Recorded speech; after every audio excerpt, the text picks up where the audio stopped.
Okay, what's the forecast like in Belize this morning? That's where we're headed with consumer finance and travel expert Barry Choi. So first of all, okay, I was talking to you about Belize during the commercial break, and I'm like, okay, I didn't really know a lot about it. Now I want to go there. Where is it? You know, it's right in the middle of Central America. It's about an hour flight from Cancun, but from Toronto, it's a 5-hour direct flight. And speaking of direct flights, you know, from about November to May, you can get direct flights from Toronto any other time of the year, one-stop connection through the U.S. But what a lot of people don't realize about Belize is the fact that English is their first language. Only country in Central and South America where that's the case, so no problems communicating with the locals. Low population density, so you're not going to see a ton of tourists, which obviously is good for a lot of people. And it's small enough and accessible, so you can take a quick 15-minute flight to the islands, you can rent a car to go inland, you can hire a driver. So small, you can see the islands and the inland jungles all in 1 week. Wow. And is a 1 week stay what you'd recommend? Is that what you went for? Yeah, generally speaking, you know, I went with my daughter 2 years ago. She was 5 at the time. We did go for a week. It's a really nice way to look at things because essentially what we started is we went to the islands of the north, San Pedro. We did the water tours. My daughter actually loved just riding the golf cart. It's weird to go all the way to Belize. She just wants to ride the golf cart, right? But then we actually went inland to the jungles, underground tubing, which was really fascinating. She actually loved looking at the toucans, the iguana. She had a iguana on her head. Well, her hat, not her head. Right? So a lot of different things you can do there. It doesn't matter if you're a family, romance, it has everything. Okay. It's got a royal family connection because it's a Commonwealth country.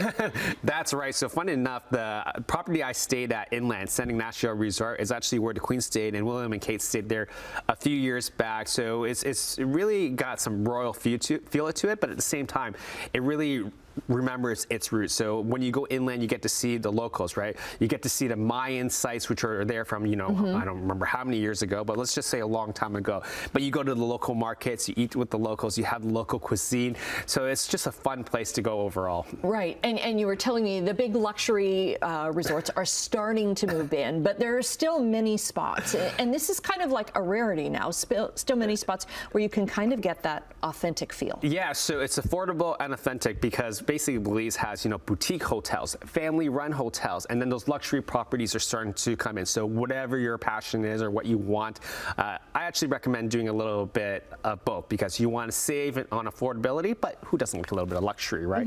So, you know, one resort I stayed at is Victoria House Inn, which is in San Pedro, which is on the islands.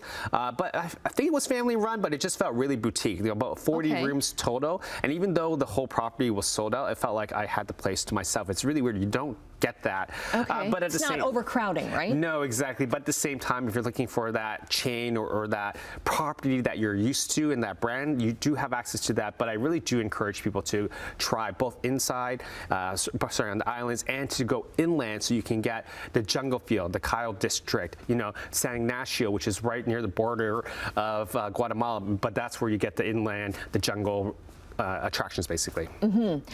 What's so you say the flight time is actually shorter than like flying to LA? Yeah, well, physical distance wise, it is shorter, but flight time, yes, it is about 5 hours LA, depending on the winds, about 5.5. So very similar, but again, everyone knows where Cancun is. It's about an hour south of that. Yeah, so you kind of want to get it. If you're one of those people that likes to travel to places where people go, oh, where's that? And you want to be one of those first people in. We were talking off camera about those hidden gems and how there's those countries there that have kind of become overpopulated. Like, I don't want to, you know, downplay Cancun, but like people go there for the resorts and just the hotels. Costa Rica's become very expensive over the years. But Belize is still a relatively hidden gem.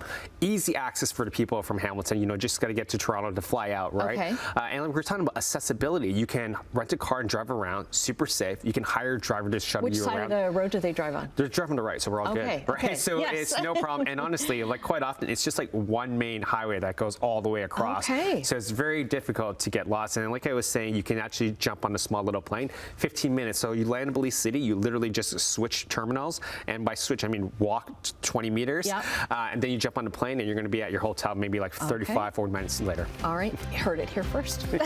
Thanks, Barry. We'll get the links up on our website, chch.com/morninglive.